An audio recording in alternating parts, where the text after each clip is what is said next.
berkaitan dengan burah ataupun dalam bahasa Arab, bahasa Melayu kita pemberontak. Saya bertanya soalan tentang pandangan Jakim terhadap kenyataan saya bersama Mufti Perak dan Mufti Pahang dalam isu burah, dan Yang Berhormat Menteri bawa datang jawapan kepada saya dengan memetik satu takrifan dalam mazhab Syafi'i yang diterjemahkan ke dalam bahasa Melayu dengan cara yang salah, dan terjemahan tersebut memberi kesan besar kepada kefahaman hukum kepada masyarakat Islam. Saya petik itu dalam bahasa Melayu diterjemahkan sebagai orang yang burah adalah orang yang menyalahi pemerintah yang adil yang keluar daripada ketaatan kepadanya. Perkataan yang keluar daripada ketaatan kepada dalam bahasa Arab, dalam teks asal Arab berbunyi bi khurujin alaihi. Perkataan khurujin alaihi bukan makna keluar dalam bahasa Arab. Khurujin alaihi makna memberontak dalam bahasa Arab.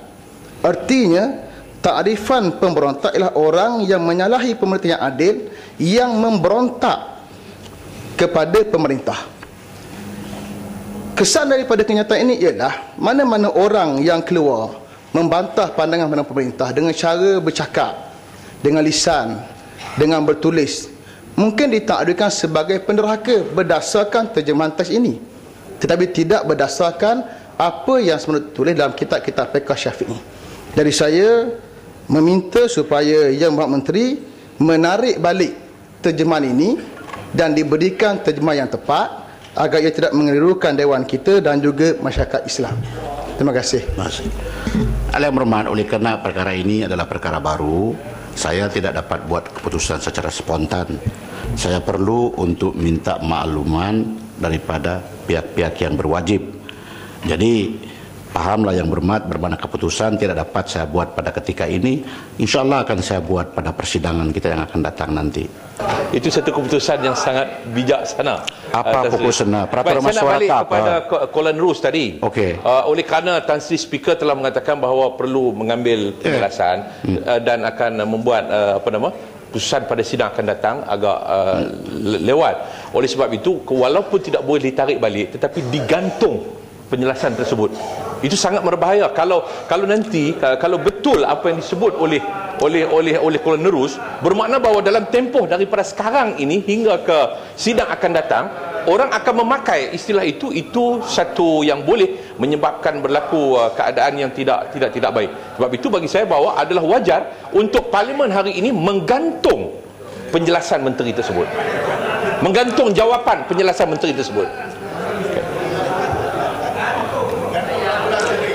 Kalau saya ikut saranan pokok sena itu, saya akan gantung sendiri. Karena Yang Berhormat seolah-olah menyuruh saya membuat keputusan tanpa mendengar orang di sebelah. Yang paling tidak adil ialah membuat keputusan yang kita tidak tahu fakta kedua belah pihak.